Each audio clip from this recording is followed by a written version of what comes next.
I am Shikoku Metan, who will be in charge of narration from the episode 2. Then, let's begin. Episode 2, Akasha's Past Life Guide. This is the top crag of Kudalpani. Laru climbed up here after May got mad at him and left home. This is the crag where he found Jay a year ago. The purpose of this visit is to see Jay's test flight. There is a vast forest beyond this point. This is where Jay and Uncle G will have their test flight today. At that time, Laru finds a door fallen on the rocky ground.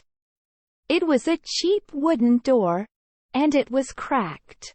The moment he saw the door, his soul reacted, and Laru opened it and went inside, as if mesmerized. Then, all the furniture and tableware in the room began to move in unison. Pen stand on the table were approaching and looking up at Laru. Boy. That's unusual. Boy, give it to me.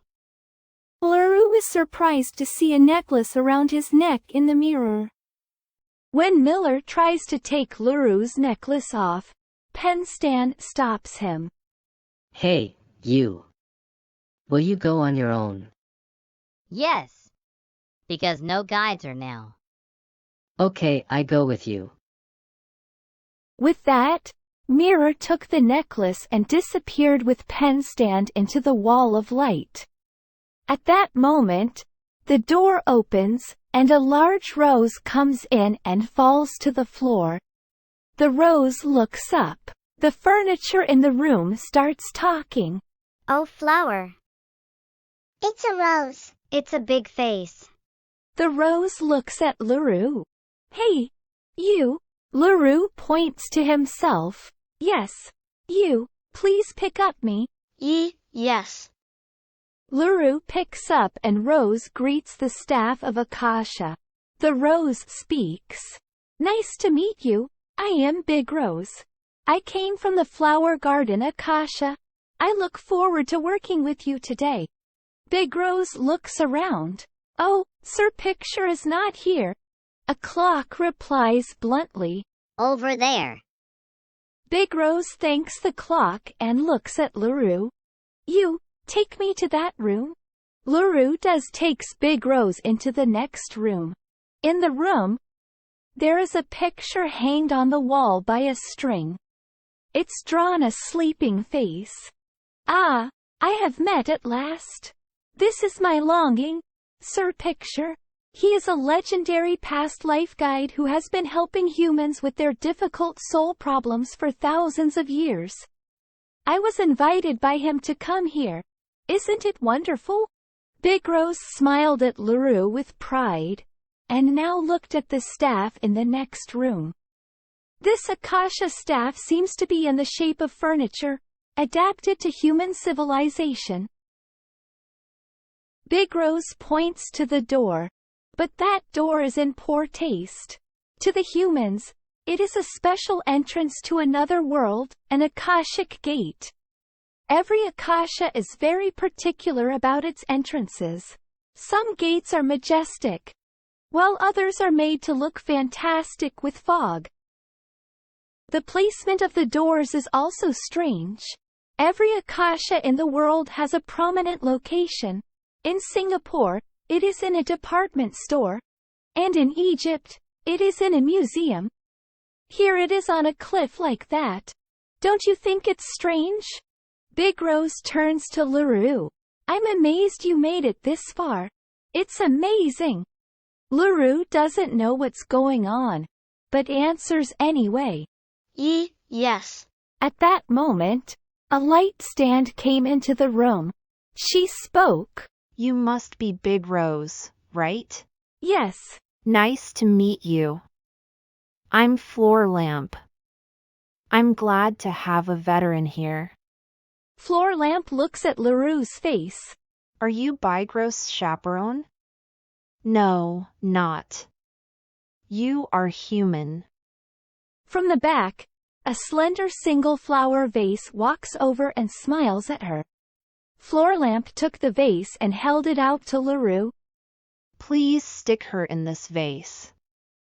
Yes. LaRue put the big rose in the vase. Now you are free to walk. Thank you. Let's check your past life then, Miller. Come here for a minute. Floorlamp looks around the room, but Miller is not there. Mug says, He went with Penstand. At the time, Miller and Penstand came out of the wall that the mug pointed to. What are you doing? You're an apprentice. Miller is frightened. Penstand says pompously, So I went with him. I forgive you just this once. So, have you investigated his situation in this life? Miller says timidly, I don't need an investigation. It's a common pattern. In a past life, you were enemies, weren't you? Floorlamp speaks angrily. He doesn't know that. Why he came in here, I have to find out his problem. Orlamp leads LaRue to a glowing wall. The wall is crystal clear and there is a swirling light behind it. Floorlamp asks LaRue, Do you know what this is? No. Floorlamp continues, This is the Akashic Records. It is a database that contains all the memories of the universe, past and present. You can see when you were born and who you are today. Let's look at your daily life first. Floorlamp called a light from the swirling light. As the light spread throughout the room, a scene appeared in which LaRue was eating a piece of bread alone. That was me this morning. A new light fly. The scene changes to Pamela and May eating together. This is my sister and mother. The scene changes to May being angry at LaRue. May throws a bag at LaRue and yells at him. I don't want to see your face. Now get out of here. Floorlamp looks sad. Your mother has a terrible temper. My mother is always like this. Your mother hates you, doesn't she? Does she also prevent you from seeing your sister? LaRue nods. I know what's wrong with you in this life. So, did you find the cause? Of course. Then I'll put the doll out. 3 dolls appeared on the table. LaRue, Pamela, and May. The 3 are soldiers. May was also Pamela's parent at past life. And this LaRue was a soldier hired to protect the boy Pamela. But Then the dolls begin to move. Pamela gets an arrow in his leg, and LaRue picks him up. But when more arrows fly, LaRue runs off, leaving Pamela behind. He had to protect, but he left him on the battlefield. The doll May watching in the distance changed its expression from amazed to cursing. yes, May died in this condition too. I see. So it's imprinted on her soul. Mirror's face grew confident.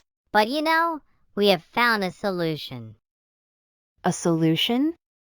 Actually, Pamela ordered LaRue to go help May. Is that why he ran? That's right. But to May, it looks like LaRue abandoned Pamela and ran away. Oh. It's a misunderstanding. That way, this boy's mala will be white.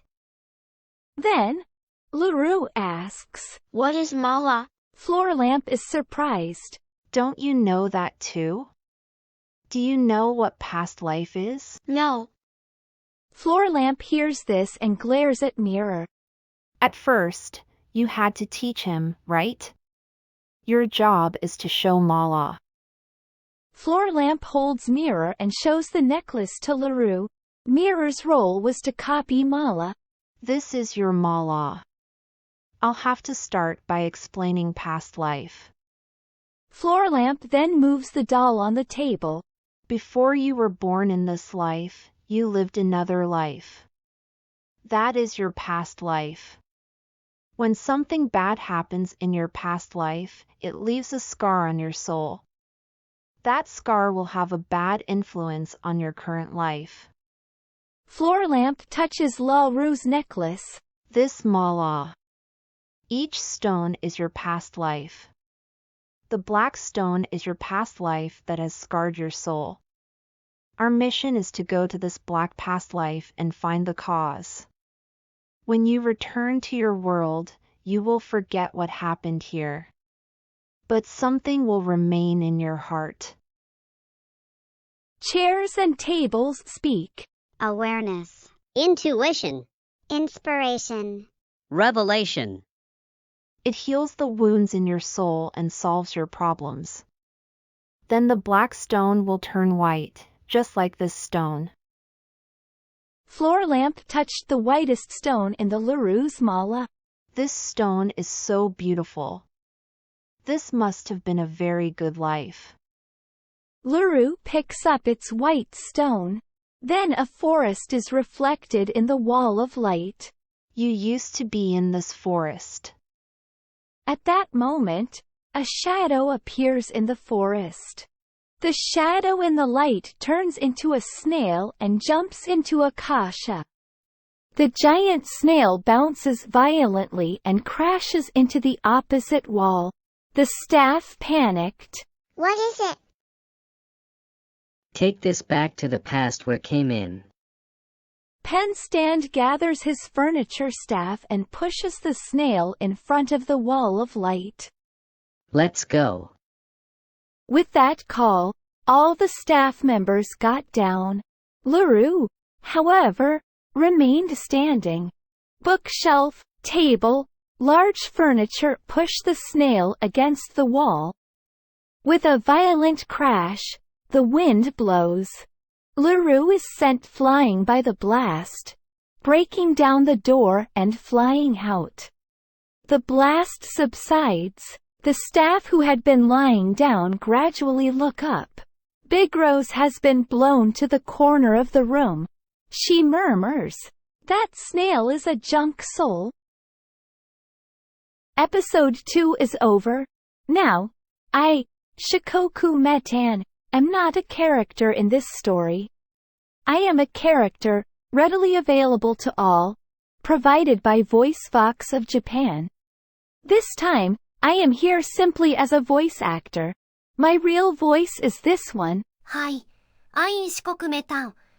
グラシーユテンキュ。As you can see, I do not speak foreign languages well. I specialize in Japanese, so I use other AI voices for my voice. Now, episode 3 is about Sonya and Pamela, and Laru and Jay. Please continue.